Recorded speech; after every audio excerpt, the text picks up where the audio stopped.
Welcome to Fantasy Sports Daily with Kyle Elfrink and Ray Flowers, Monday through Friday at 11 a.m. Eastern Standard Time. Don't forget to use the promo code FSD20 for a 20% discount on the products over at fantasyguru.com.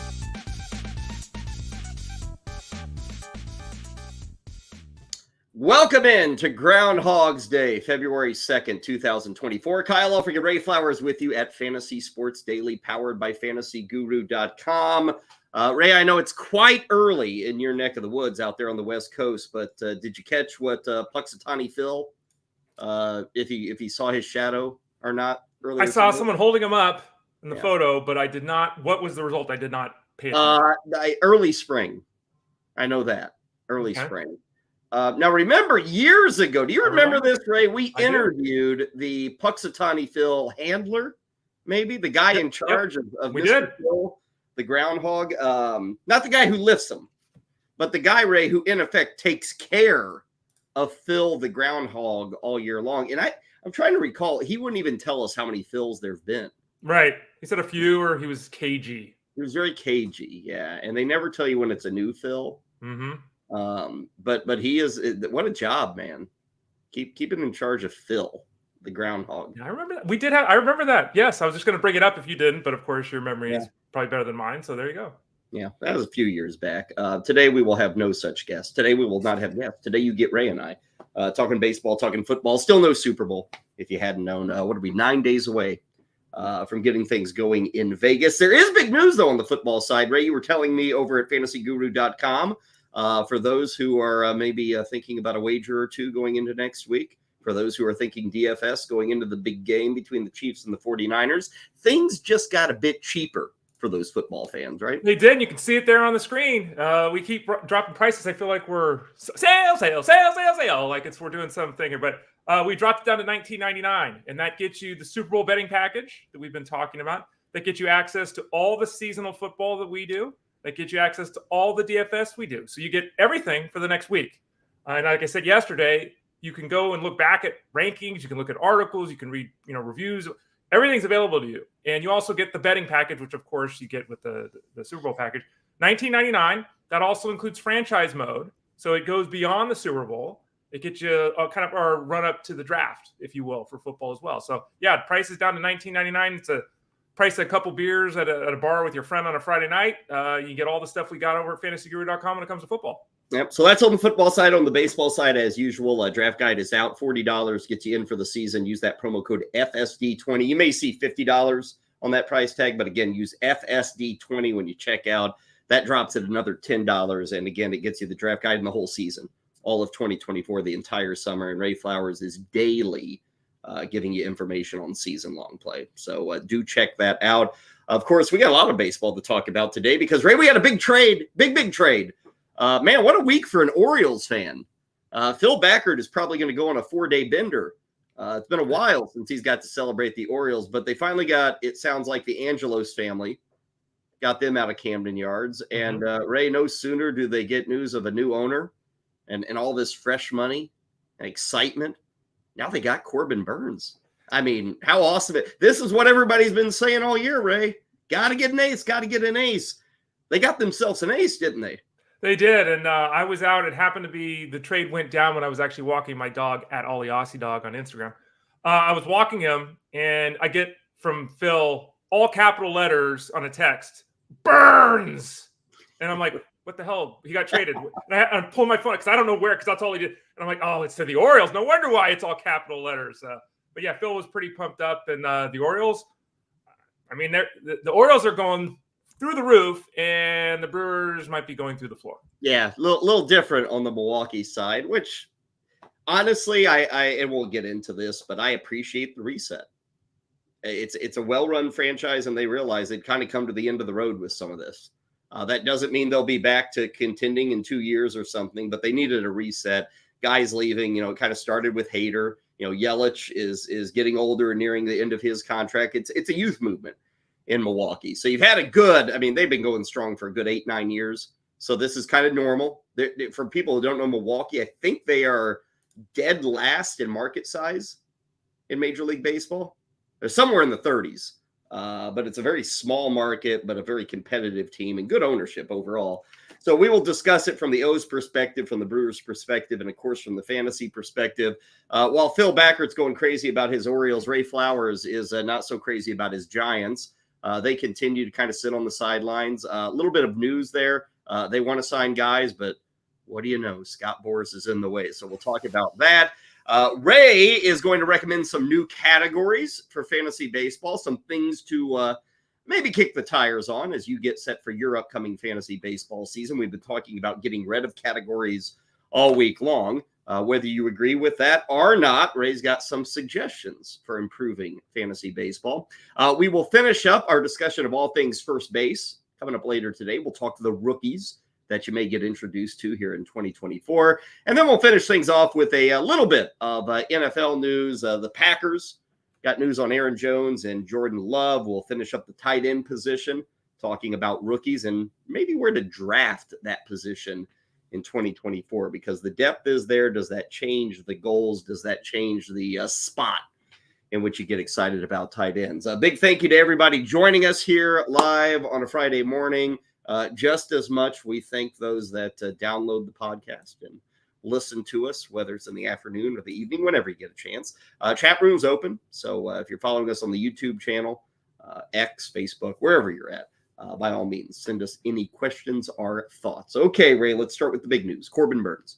Again, he's been on the market. He was upset with the team last year, went through the whole arbitration mess. Worth noting this year, he just took whatever they were offering. He didn't want to go through that again. So he just took and he's getting paid well.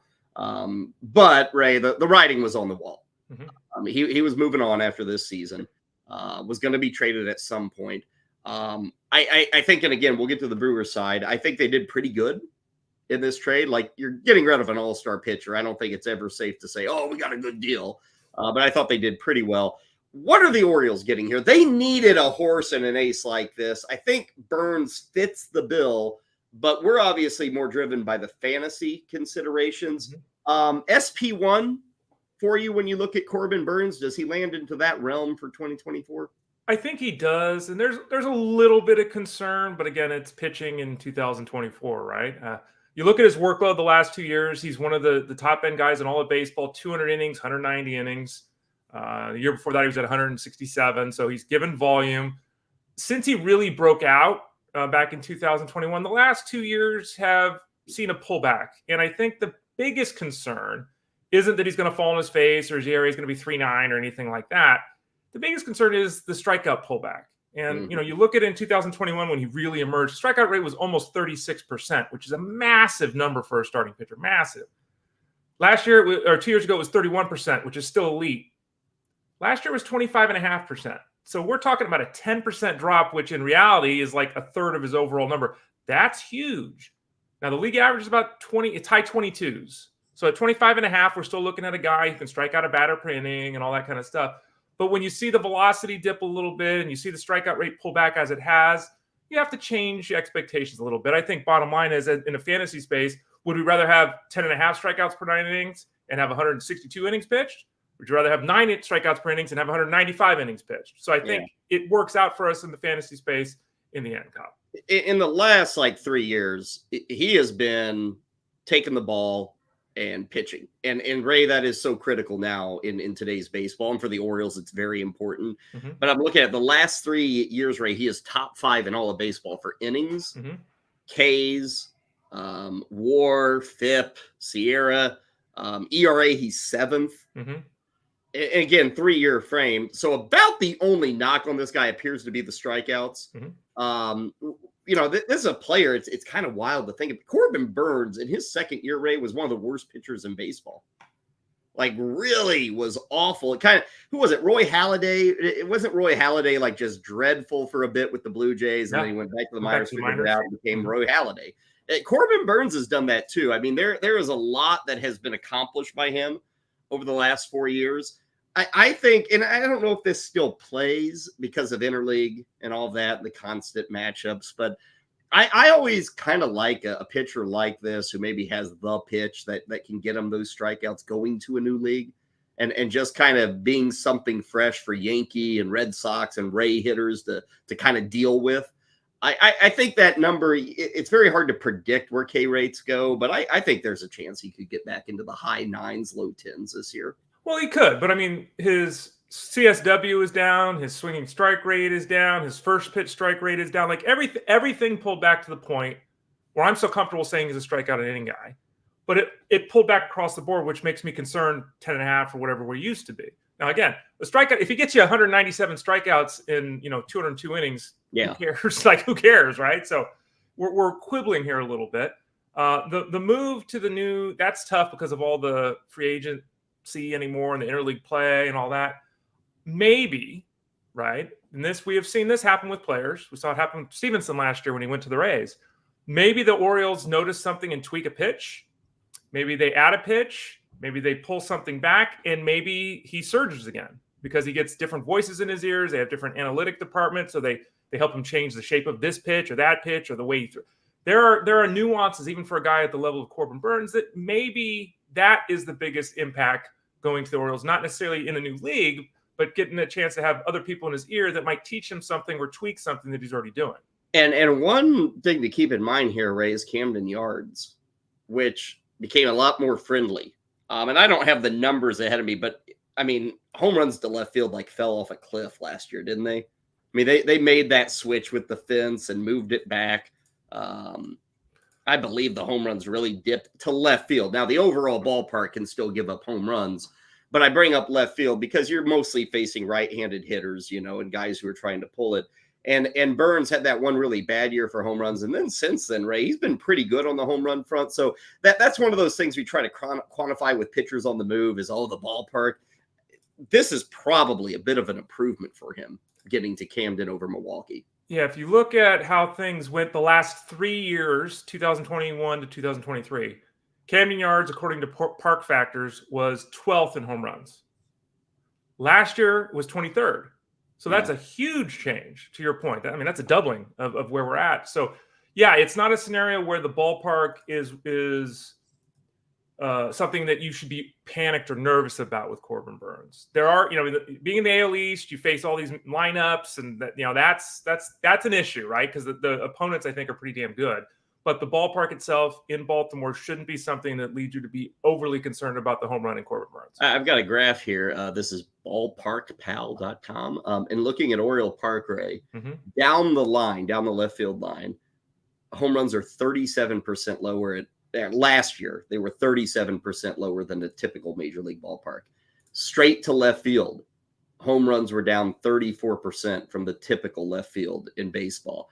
Left center field, about 7%. Now, center to right field, everything's better at Oriole Park. So it's one of those things like, hit it to left field. Go for it. So we'll see if that is a help for Corbin Burnes.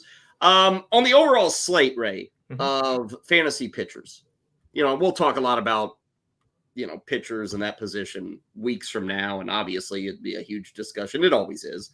I mentioned, where's he rank? If you look at NFBC ADP right now, I mean, top 5, even before this move, you got Strider, you got Cole. Now, Ohtani but he's not going to pitch. So in effect, Corbin Burnes is number 4, number 3. Right.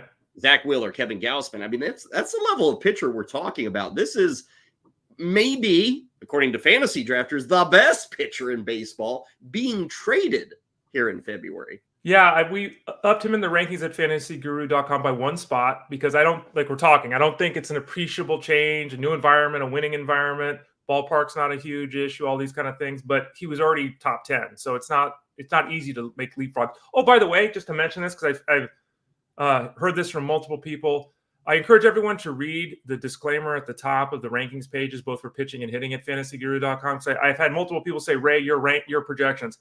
They're not my projections on the rankings page. As it says right at the top, they're steamer projections. I'm not in charge of that. I have nothing to do with that because people look at my rankings and then they try to match the projections. Like, well, that's just there because everyone wants to see projections. That's I don't factor steamers projections in to tell me how to rank guys. So just be clear on that. Those are not my projections. That's why I can have a guy ranked higher than another guy and the numbers look worse. But yeah, I think that Burnes is clearly and should be drafted as an SP1. The question is, how high do you want to push him?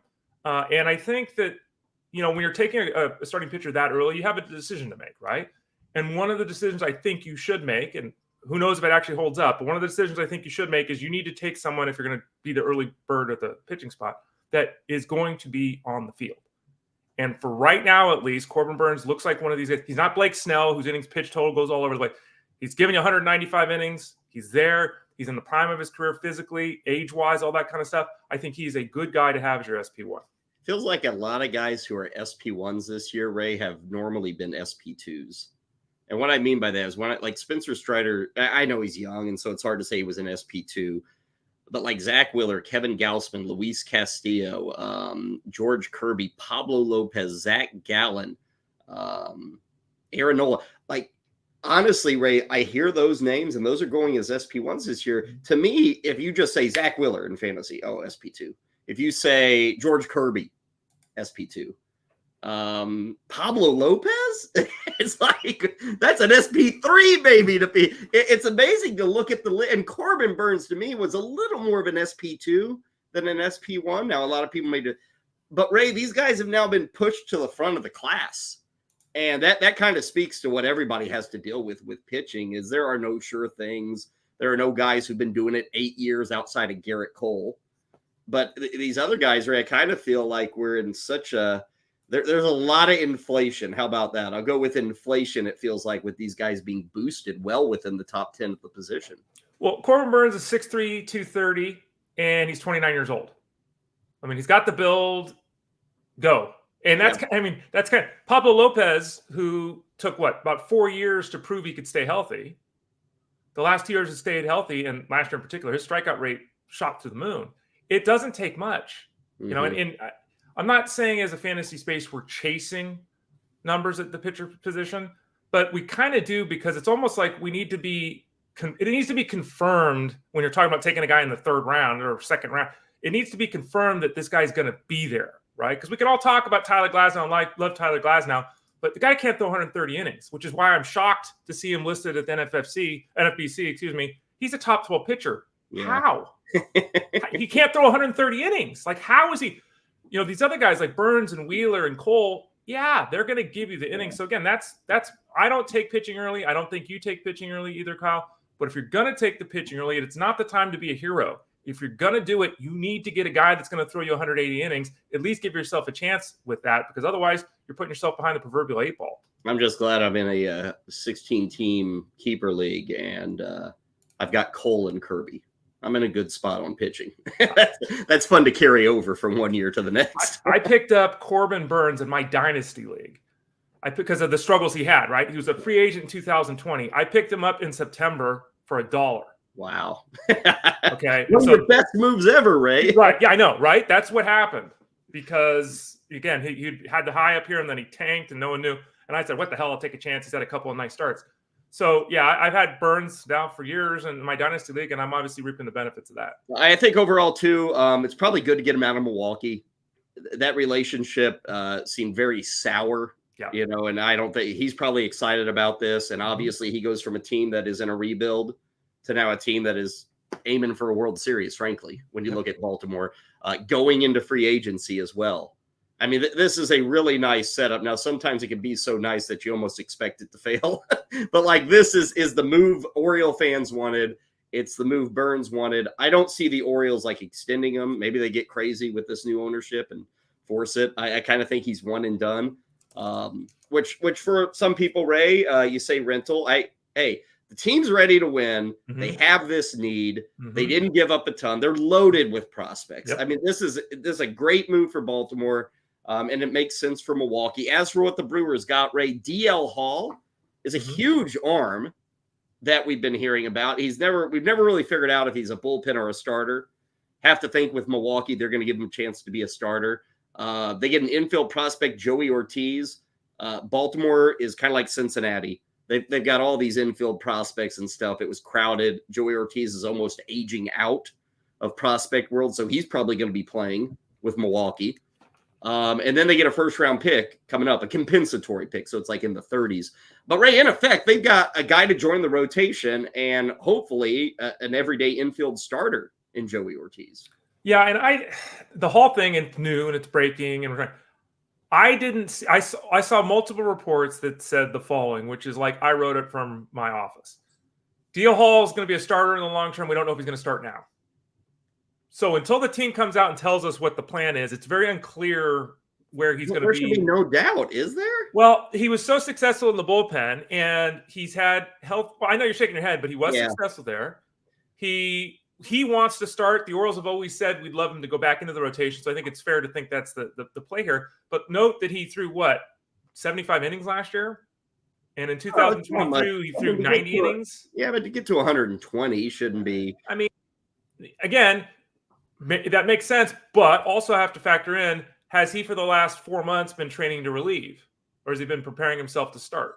So looking at the roster that the Brewers have, it makes much more sense for him to be a starter, to your point. Mm-hmm. Looking at his pedigree and track record, I think it makes much more sense to at least give him a try there. What's interesting to me, and this has been noted, I'm not making something up here that's new. When you start tearing a team down, when you trade your best pitcher, right, and Corbin Burnes, you have to start questioning, as you said, where the Brewers at. And the Brewers have Devin Williams.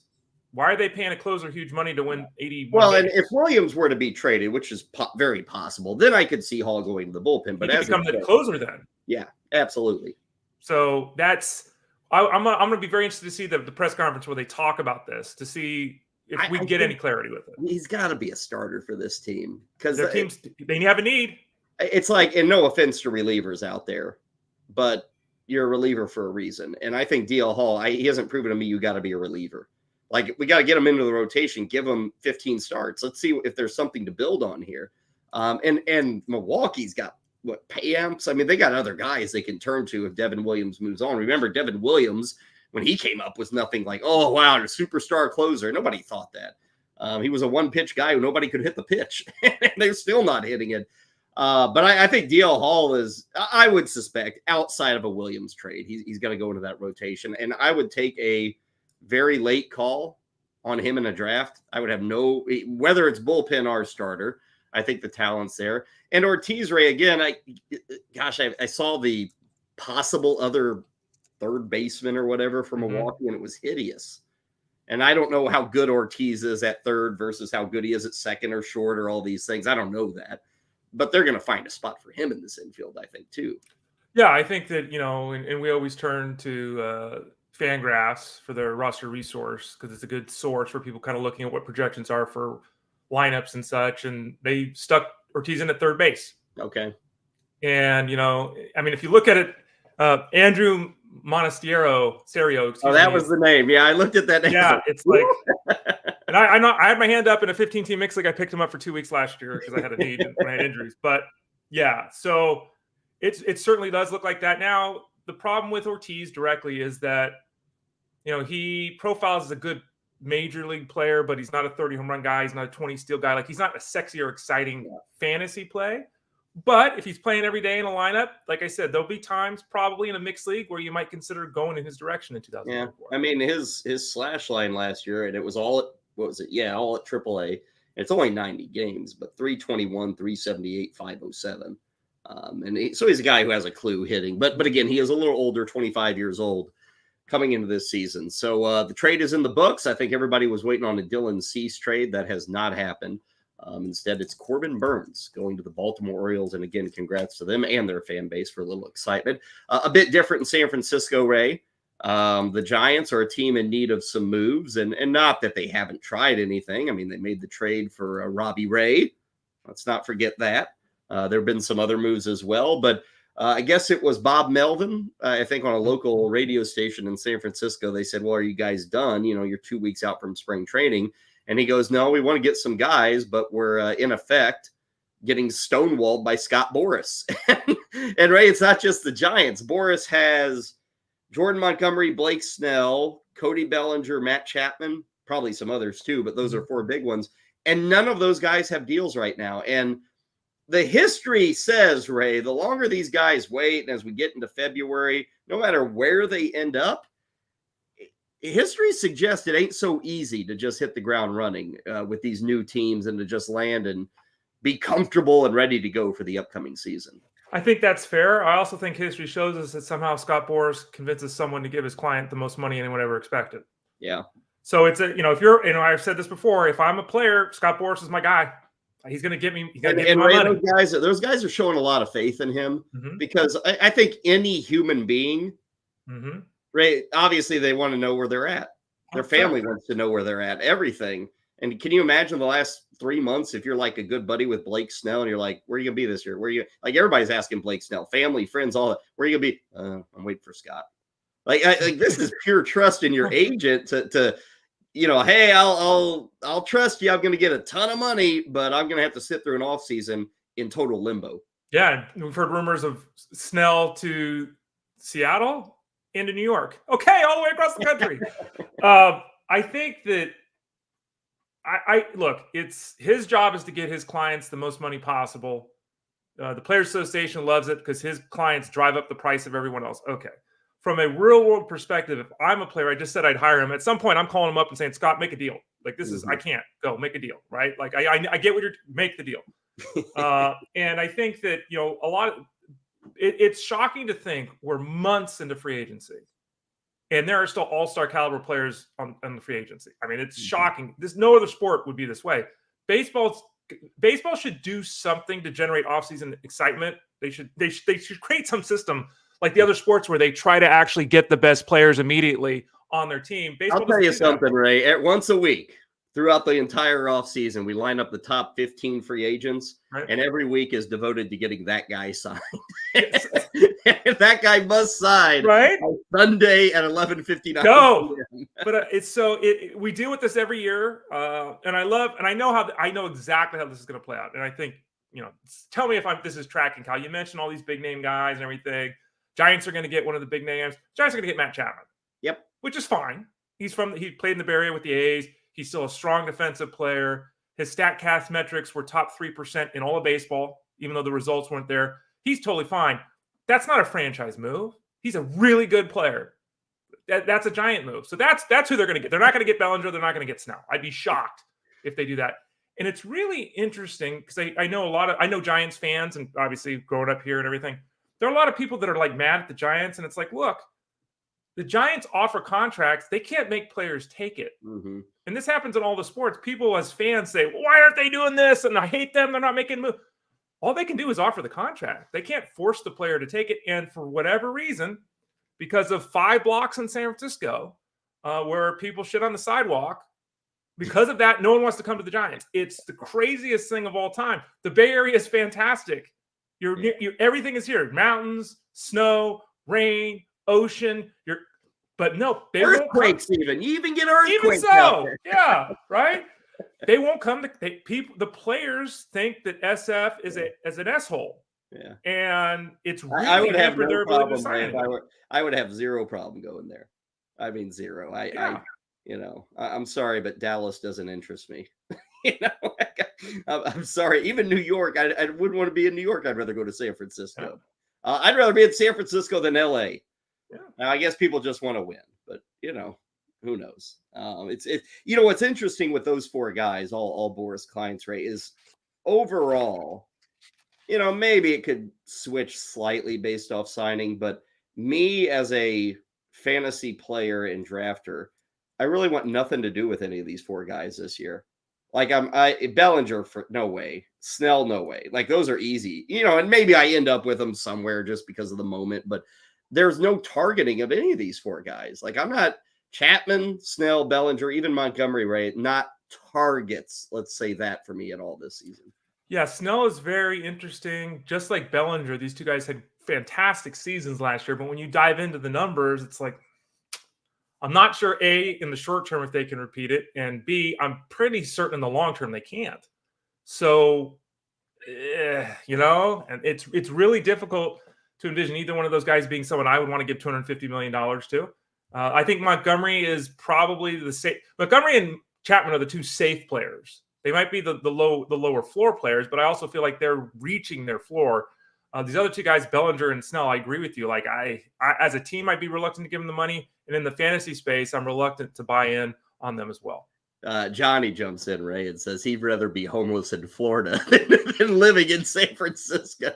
And let me ask you. Let's honestly, Johnny. Florida's got a great swimming pool, Ray. That's yeah. Now you don't want to be in the inner part of Florida, but hey, you do have an ocean if you want to make that argument. Johnny, have you ever been to San Francisco? Oh, I'm sure. Nobody would say that. I would say this: there are a lot of people, not me. I'm saying a lot of people that think Florida's an asshole.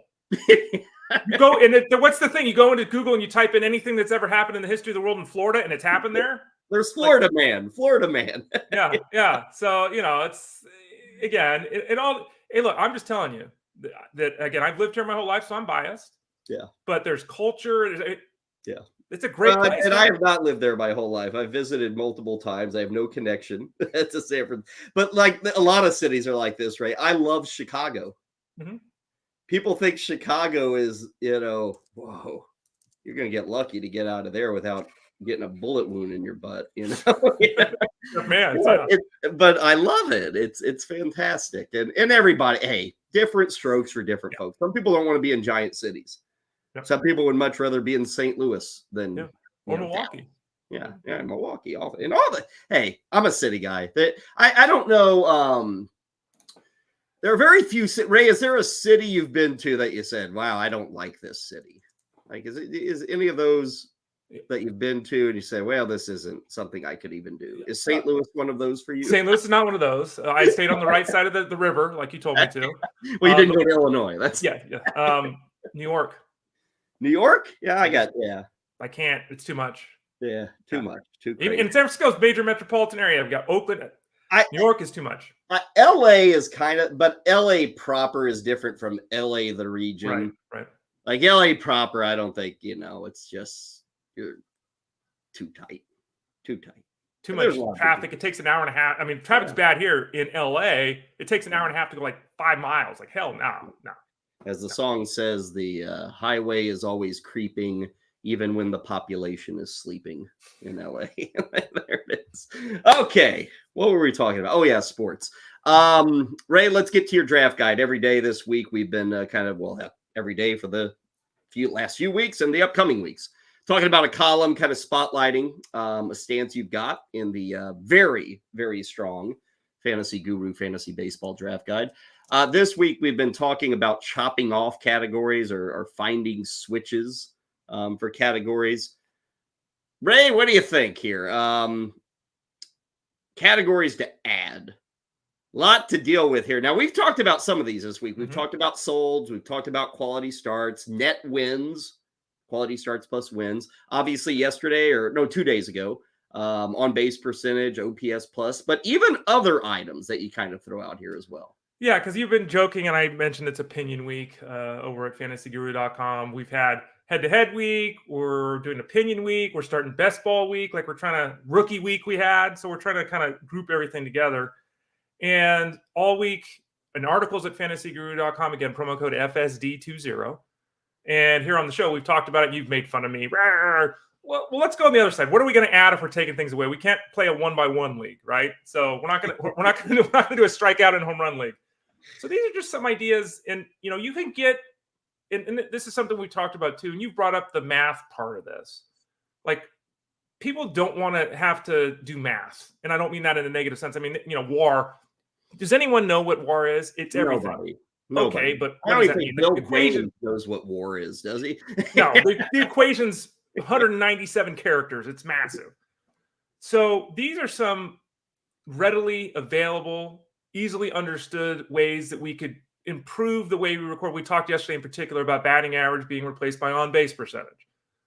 So these are some, we've talked about quality start wins over wins. And here are some other simple ways. I think the only one on this list that people may not know is troubles. And that's something I've written about for years. I think it was Ron Hunt back in 1995 when he was writing at USA Today or something, talked about this. And troubles is very simply, you add doubles and triples together. So the guys in effect, you're adding doubles. yeah. Well, back when this was invented, guys had hit triples, but yeah, I mean, this was, and I would think back in the time when this article came out, for those of you that are older and baseball fans, like Joe Randa, Jeff Cirillo, these kind of guys that are really good players, but they're hitting 12 home runs and everyone else is hitting 36. So troubles is a way to, kind of get into the middle area if you want to keep it simple and basic and kind of expand the player pool a little bit. Again, that's doubles and triples. But I think the rest, Kyle, I think most people understand. Yeah, Joey Ortiz might be good in the troubles league. Maybe True. that's where he would find. The one that I want to spend a little time on, strikeout rate. Because this isn't a giant departure, Ray, from strikeouts. Mm-hmm. I think most everybody who cares about this stuff, they know that 9 per 9 is good. Mm-hmm. Anything above that is better. You want a 9. It does also give a little credit to the fact that the day and age we're in, that frankly, 140 innings is like the max for 80% of the league. 90% of the league, maybe 140 innings. So if you get like a Garrett Cole or a Corbin Burnes and they get their 230 innings, Ray, those guys can like win a strikeout category almost by themselves, because everybody else doesn't have that guy. They're trying to get 3 guys combined to 220 innings. And if you got that horse knocking out, that rare unicorn, the 2 or 3 guys, if you just go strikeouts, you can win that category with Garrett Cole or Spencer Strider if you were ever to get that many innings. But strikeout rate would kind of eliminate that feature for those rare guys who are still horses. Yeah, and strikeout per 9 is the number everyone knows. It's probably the number that should be used if you're going to do this. K rate is actually better, which is strikeouts per plate appearance. That number is actually more indicative of what we're trying to record. But then we're in the 22% range versus the 9 or the 8.5 or whatever, like you're saying. So it's probably easier to go with the K per 9. And if you look at the K per 9, to your point, Spencer Strider was at 13.6 last year, led baseball. Corbin Burnes, who we were just talking about, 9.3. Massive difference, right? So that then a guy like Strider flies up the board. A guy like Aroldis Chapman flies up the board. Back when Edwin Diaz, number 1 relief pitcher, but when he's striking out half the guys he faces, he goes even earlier. So I think if you use it on the pitching side, you have to be careful if you go to the rate situation, because that does start to tilt things toward relievers. Because I'm looking at the leaderboard right now. Last year, amongst qualifiers, there were 44 qualifiers. 23 of them had a strikeout an inning. So about half. But that's a lot of guys, Jose Barrios, Logan Gilbert, Chris Bassett. These guys that you're starting every time aren't even getting a strikeout an inning. And then you have all these power relievers with 13, 14 strikeouts per 9. So you have to be careful there. But would you consider using it on the offensive side, Kyle? I listed it in both spots. Would you only use it on the pitching side, or would you consider it on the offensive side? I don't think I'd consider it on the offensive side. I think one danger you run into, Ray, is the word rate, which means ratio. We're now getting into that math thing that you said people fear. I mean, now you're getting into plate appearances, and you got to quantify that, and then innings you're creating. And again, I get it. It's simple. And once you play a year with this, you'll probably never go back. That's usually what people say with this. It may take a little bit of adjustment. I don't dislike the strikeout rate for pitchers, just because it does give everybody a little more of a chance to bite the apple. Okay, I didn't get Garrett Cole, but I can still compete in strikeouts because I got Josh Hader, and that can lift those, like you said, relievers get a little bit more of a boost here, which I don't think is a bad thing. This game is driven by relievers 100%. at this point. Yep. So to emphasize them a bit more in fantasy is not something I disagree with. It just kind of depends on the size of your league too. Also your standards. Like I'm in leagues where you have to have a certain amount of relievers versus leagues where you can just go, 9 pitchers or whatever the thing is, and you can break it down however you'd like. I think all of these are worth considering. I'm probably a little bit of a stick in the mud, Ray. The only one the on-base percentage I'm fine with. If somebody wanted to get rid of batting average and go OBP, I would have no issue with that. I'm still not there with getting rid of wins or saves, though. I'm still old school with those things. Well, that's fine. And do you think that, because your favorite league is a points league, you think it should be different in a points league versus a 5x5 scenario? Would you be more willing what to I make like a change? about the points league is all this stuff is factored in. We do punish hitters for strikeouts. It's not strikeout rate, but every time you strike out, you lose a point. Right. Every time you draw a walk, you get a point. It's kind of an OBP league and a strikeout league. So when you have power, you get 2 points for a double, 3 for a triple, 4 for a home run. You get a point for a run. I mean, there's all these different categories. people may hate this, Ray, but when our offensive players make errors, we count it against the guy. Well, okay. Now it's hard to make an error in Major League Baseball anymore, but and in the grand scheme of things, you lose 10 points. Nobody's paying attention. Yeah. I mean, we lose points for balks. You're old school. Okay. Yeah, we lose points for wild pitches. Okay. So, I mean, these things are very minimal. They happen 7 times a year. It's nothing dramatic, but it gets us to 15 scored categories on both sides of the ledger. What do you think about a couple of simple things here? Net stolen bases, net saves. I mean, to me, if we're going to record the positive, why not the negative? Batting average records the negative. ERA and WHIP record the negative. You made a face. You don't like net saves or net steals? Net saves is okay. I don't like net stolen bases. Give me stolen bases. I mean, frankly, Ray, net stolen bases. Who got thrown out the most? Was it Ruiz? Let's look it up. No, it wasn't Ruiz. I'm trying to think who. It was somebody way high. He stole. Was it Acuna? No, that wouldn't have been it. No, I'll get it here in a second. I should know that offhand, but there was somebody who got thrown out a ton. He stole a lot of bases too. The 2 top guys were Witt with 15 and Acuna with 14. Who was number 2 there? Acuna, 14. Acuna, yeah. So to me, Ray, okay, I guess is Ronald Acuna or Bobby Witt not as valuable? Give them the credit for the steals. I kind of like the idea that they're running. I'm not going to dock them for. Well, what happens when you have a Jeremy Pena who had 13 steals and was caught 9 times? That's terrible. Yeah. He was 4th in baseball and caught steals, and he stole 13 bases. Well, but the other side, Ray, is you're already kind of docking them because they're not getting the run scored that you would expect. That's fair. So I don't hate it, but I think, again, it's another stat that is kind of just looking for fairness instead of just give me the stat. Who's stealing the bases? That's what you want. Say Suzuki would have been a -1. Woo! 6 steals, 7 caught stealing. That's not good. -1. Now that matters. Yeah, at least Acuna, what he end up with net steals? 73. So he ended up at 59. Yeah, so a little bit lower. By the way, what was the story, Ruiz? Do you got that in front of you? How many caught stealing? Let's look that up. Let's see here. Let me find Ruiz. Had a lot of steals. I don't. He had a ton of steals. We were talking about the other day. For some reason, the Athletics decided to bench him at the end of the season. He was caught 13 times, and he had 67 steals. Okay, not a bad percentage there. But there you see it. The form, some categories to add. And, of course, you can find more in the column that Ray has up in the Fantasy Guru Draft Guide. Let us continue with the baseball and continue and also finish the first base discussion that we've had all week long on the show. We always start you with a DYK. Did you know Tristan Casas, who was a rookie last year? We're going to talk about rookies later.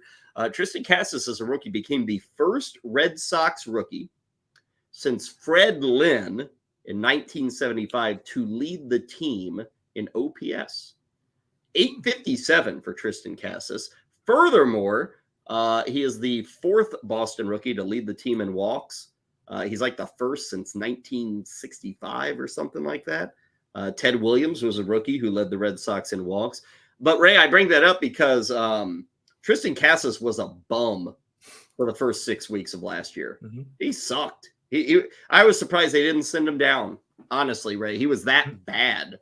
But, man, oh, man, he turned it around in the second half. And as the stat and did you know indicates, started to get on base, started to hit home runs. He finished really high in the rookie standings. When you look at, I know Henderson won the thing by a mile, but Tristan Casas finished really well as a rookie last season. Yeah, 367 on base percentage, 490 slugging percentage. That's an 856 OPS. That's an all-star level season.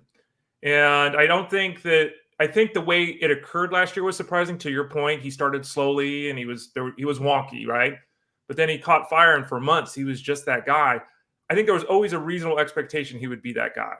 Now, in the first year you're playing full time, that's asking a lot. And let's just hope that, totally different players.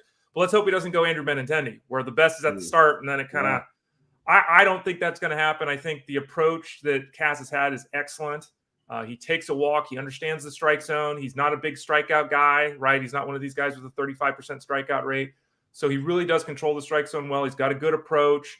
I think he's very comfortable there. He had that late success. I think it's more of the same moving forward for Tristan Casas. Okay, so a good rookie season, no doubt, which leads us to the class of this year's rookies, Ray, at first base. And we got a couple of them profiled there. And both these guys we got to see. Well, wait, no, Manzardo did not. We did not get to see him. He was involved in that trade. Yep. And gosh, for all the world, Ray, I thought immediately that the Guardians would bring him up. They'd gotten rid of Josh Bell. They gotten rid of Savale. Here's the big catch. I thought they would bring him in. They did not. So they kept him in the minors, talking about Kyle Manzardo. And then we see the guy at the top, Ray, who did make the major leagues, and nobody expected this because he was drafted last year. And then all of a sudden, the Angels are bringing up, is it Schanuel? I'm trying to think. Schanuel, yes. Nolan Schanuel. Let's start with Schanuel, since we have seen him in the big leagues, Ray. Came right out of college, and I think it was 4 weeks in the minors. It was nothing, and he was up in the big leagues. What'd you think of the go-around in the big leagues for him? Yeah, and I've got a couple of notes for each guy that's on the screen there, and that's from the scouting report. Obviously, we have the top 50 rookies for the fantasy game at fantasyguru.com. We also have a huge scouting report breakdown for hitters and pitchers. So that's partly what you see there. I think in the case of Schanuel, he's a fascinating guy. Picked him up, I think, for $11 in my Dynasty League when he got called up. He's fascinating because, as I note there, he profiles as like Mark Grace. The thing with Schanuel is he's 6'4", 220. He's a big dude, right? But he's got, if there's ever been a guy with an inside-out stroke, it's him. Like you can see it, even if you don't know what the hell it is. It looks different. His stroke is different. His control of the strike zone is exquisite. Like exquisite. We're talking more walks and strikeout kind of guy. Like he is fantastic. He profiles as a 280 hitter right now with a 375 on base percentage and 12 home runs. So he's basically that's not going to cut it, is it? Really? Well, that's the thing. He does everything right. Everything you possibly could want, he does right, except at this point, he doesn't drive the baseball. Yeah. And when you're talking about a first baseman, it's really tough to have your first baseman hit like your second baseman, which is kind of what we got here. So it's almost like if you take Schanuel in a mixed league, you need to have Brandon Lowe as your second baseman. He needs to hit 37 home runs, right? So Schanuel is a real-world strong baseball player. Fantasy game, there's a little bit of doubt. I think the key for Schanuel is not hitting 7th or 8th. The key would be for him to hit 2nd. If that happens, things change, but I don't think that's the way that they plan on starting things with the Angels. Well, with the understanding of how things usually go in Anaheim, everybody else is going to fall off the wagon, and he's going to get boosted to like 2 or 3 in this lineup. But it's a cool story because we never see this quickly. It kind of caught everybody off guard. But to me, it's like there's still so much growth we'd have to see for me to get excited about him. Yeah. From a fantasy perspective, Ray's kind of been hammering that point home, is it's fine to have this guy as your first baseman. But as a fantasy first baseman, it's pretty lacking. For the Angels, cool, whatever. But, for fantasy, pretty weak. Manzardo, Ray, has got more going on at the dish. Of course, we've yet to see him. It's kind of been floating around for 2 or 3 years, and we still haven't gotten our look. It should happen this year, but it may not even happen early for him, I guess, with the Guardians. Yeah, and inside baseball stuff, right? If someone out there is telling you, Manzardo, draft Manzardo, ask them, what are you doing since he's not on the 40-man roster? Because how the 40-man roster works, right? There's 25 players on a major league roster. They have a 40-man big league roster. You have to be on the 40-man roster to be called up to the big leagues. Okay. If you're not on the 40-man roster, Manzardo isn't at the moment, someone else has to be exposed to waivers to do that. So in effect, when the Guardians make the decision to put Manzardo on the 40-man roster, they either have to take someone that's on the 40-man roster and put him on the injured list, or they have to drop someone, and then by dropping them off the 40-man, expose them to another team just grabbing him. Yeah. So it's a double-edged thing here. Manzardo, I think, is ready right now to be a contributor. It's very possible he makes the opening day roster because someone gets hurt or they make a move. That's totally within the realm of possibility. But right now, he's not on the 40-man roster, and that does create some issues. Yeah, and I just think, Ray, for the Guardians, do they have to have him on day one? To me, this really isn't a franchise that makes that sort of move. Now, maybe Manzardo just tears the cover off the ball in spring training and they forced to bring him up, but it wouldn't surprise me at all if he starts the year in the minors and they just slow play it. And maybe it's up in May or something, which is fine. I don't think anybody's drafting this guy to be their everyday fantasy first baseman in April. He's kind of a bench round guy at this juncture, I think. Yeah, and even as a bench run guy, I mean, like if you're in a 10 or 12 team league and you're drafting today, you can't draft him. In a 15-team league, if you want to take him as your last guy and see, okay. Because as it says there on the graphic, like, dude has got legit home run power, and he's got a strong approach at the plate. He doesn't strike out a lot. Like, this is a skill set that, like, this is really good, and it's very likely to produce significant production in the fantasy space when he's given the opportunity. I just don't know when that opportunity is going to be. Another name to keep in mind, like, we see, it's early, it's a rookie. You don't want to decide a guy, but in Chicago, Ray, Matt Mervis got called up last year and fell on his face. Yeah. It was dreadful. What was it? 32 strikeouts and 99 plate appearances. It's not good. He did hit a couple home runs, so that's good.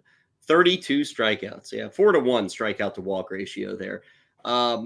There's a shot here, Ray, just because the Cubs don't have like certainty at first base. Was it Bush that they traded for from LA?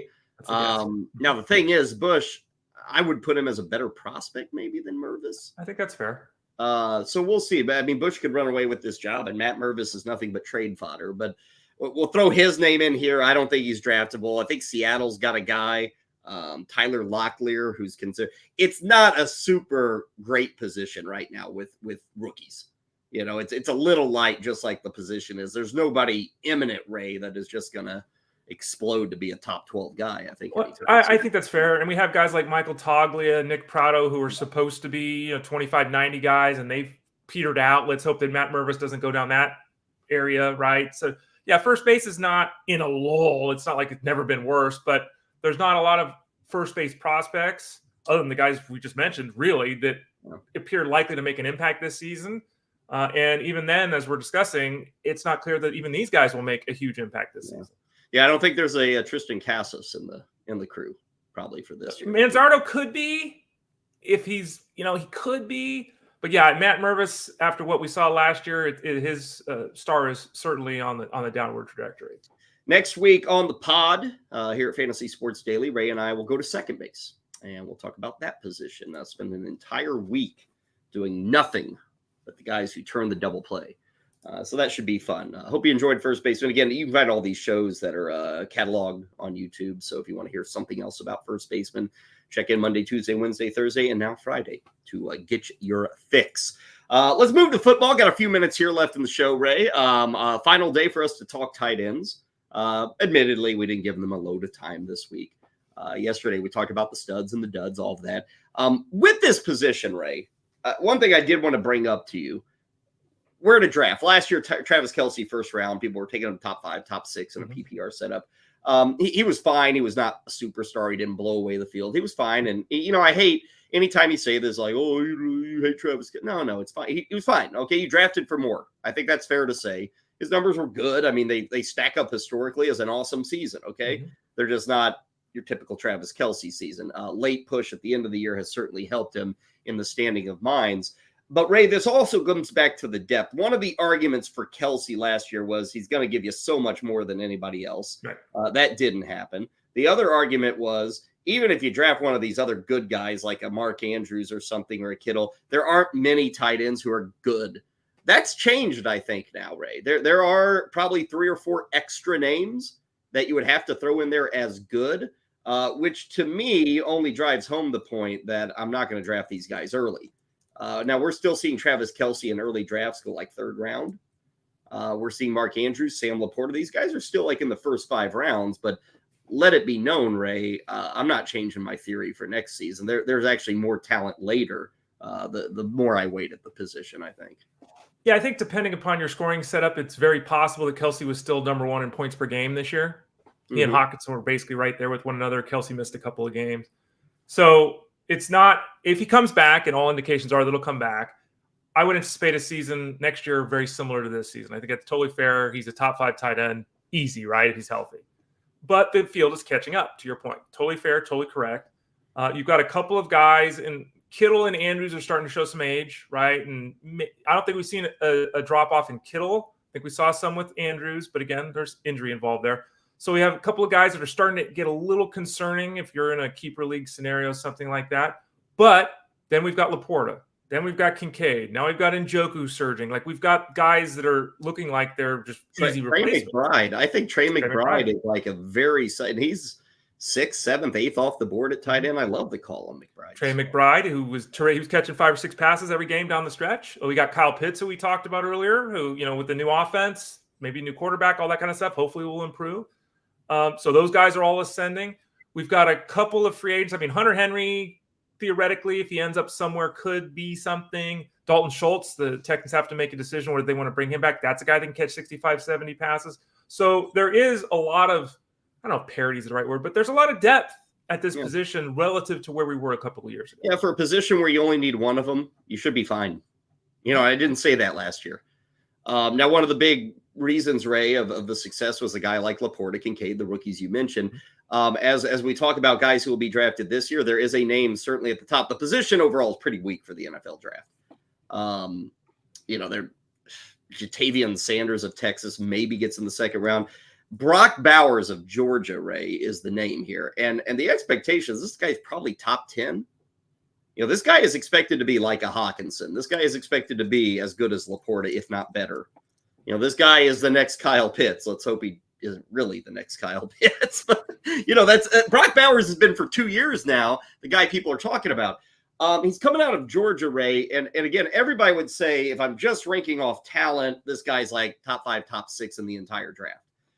But do the teams in the top 10 actually need Brock Bowers? And I looked at the list today, Ray, because one of the hits was Sam Laporta. The reason I remember there was this big discussion in August last year, which rookie tight end?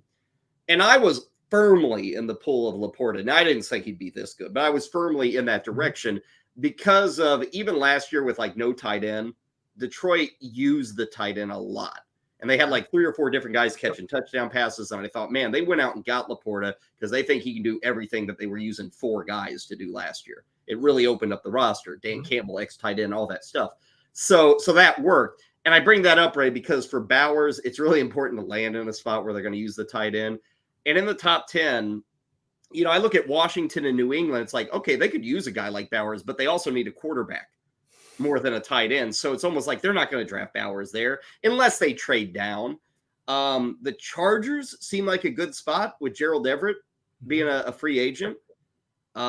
Tennessee and the Jets, I think both those two teams, they kind of have their quarterback. The Jets have Rodgers, the Titans have Levis. Those 3 teams are all drafting in the top 10. I think Bowers, I'd really like him with the Chargers, but even the Titans and the Jets, I could kind of get behind that idea as well. Yeah, and I think that what you're playing out where this guy's going to go, Bowers and everything like that, it's just something I'd PSA right for me.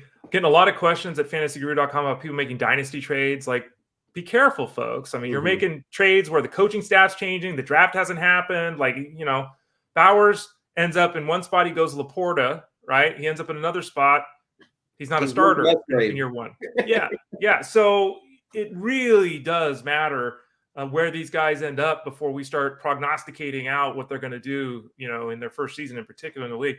Bowers, like you said, I mean, he's the best tight end prospect since Kyle Pitts. I guess it's fair to say. A lot of people say, this is a George Kittle-like player, right? And that's extremely attractive. And you have to think that wherever he goes, he'll be featured in some sense, right? But we don't want it to be featured in a package of plays. We want him to be featured in the offense. Well, and with teams like the Titans and the Jets, Ray, of course, the Jets have Wilson and Hall, but they don't have anything after those 2. Conklin just catches he catches 4 passes every week, but in terms of like a playmaker, whether receiver or tight end, they got nothing after those 2 guys. Right. So that's like really exciting. Plus, the Jets need O-line help. That's what they need. You could get away with saying, well, we kind of got a guy who can block. He's not going to really. But so if that's another problem here, like Tennessee, I saw Callahan as their O-line coach, I think. And Ray, that almost emphasizes, well, they're probably going to go O-line. You bring in this legendary. So I really don't know where Bowers lands. Again, the sweet spot would be the Chargers. Like, I could see that happening. Especially with all the questions at the wide receiver position. Like, if that were to happen, then we're going to start getting the Sam Laporta, he's catching 75 passes excitement with Bowers. If he goes to the Chargers, Ray, I bet Brock Bowers is going like top 6 at tight end. Like, people are going to be that amped about him. Well, again, Kyle Pitts was that way, right? I mean, I get it. Remind us of Kyle Pitts right now. Stop, Ray, stop. Other names, and again, none of these guys are first round. I don't even know if they're second round. I mentioned Jatavian Sanders of Texas, Cade Stover of Ohio State, AJ Barner, Michigan. Maybe Jim Hardwell just waits to get AJ Barner in the 6th round because he knows the guy. Dallin Holker of Colorado State and Ben Sinnott of K-State. Not a thriving class. Last year was thriving at tight end. This year we got the one guy at the top, and we'll see where Brock Bowers lands. Again, Super Bowl next week, Pro Bowl, I guess. I don't know. Is Pro Bowl going on? I didn't even. Yeah, what last happened night I saw Peyton Manning doing something and guys kind of roaming around a football field, but I have no idea what they were doing. I don't know if it was like a hunt for Twinkies or what. I don't know what they were doing. I totally blew it. I didn't pay any attention here at all. Oh my God, the NFC took the lead. Wow, flag football prize money. I didn't pay any attention last night, Kyle. I blew it. Well, I don't want you to pay attention now. It's certainly not one of those things, Ray, where you go back and say, what I miss. Okay, so I should go write a baseball article after the show and not. Okay, so. Okay. Yeah. I will note, though, Ray, at the Elfrink household tonight, my limping little guy, he is pumped for the All-Star Skills Competition in the NHL. Pumped. So I will be watching that tonight. We always wonder who watches these things. Right. Dads of kids who are into the sport. Families of players. Yeah. I think we're making like a pizza night. My wife's nice. I love pizza that. night. He's a water guy. I was going to say we'll get soda out, but we're not going to do that. No. Yeah. I'll have some beer. Okay. Not him. But I'll be watching it. Playing for $1 million, man. We talked about that's wild. Okay, that'll do it for Fantasy Sports Daily. Hope everybody has a wonderful weekend. Do get the baseball draft guide, okay, folks? Check it out. It's never too early. I mean, literally, we are like 2 weeks away from pitchers and catchers. This is the entire season for $40. You know, people always say, $40 for the whole damn season, people. Draft guide included. I mean, even a magazine, where are they going? The magazines, Ray, are like $15. $15, yeah. The printing presses are starting to demand a lot of extra money from where they were years ago. So $40, not a bad deal. Now, again, use that promo code FSD20 to get the 20% off. Back at you next Monday, Super Bowl week. We will be talking Super Bowl each and every day here on the show, leading you up to the showdown between the Chiefs and the 49ers. There is a rumor percolating that perhaps Jeff Manns is going to stop by next week. If he doesn't, it's Ray's fault. But we'll see if we can play on that. And then, of course, baseball, second base, and beyond. We will talk all things there. Okay, Ray, have a great week, and we'll check in Monday. Sounds good, Cal.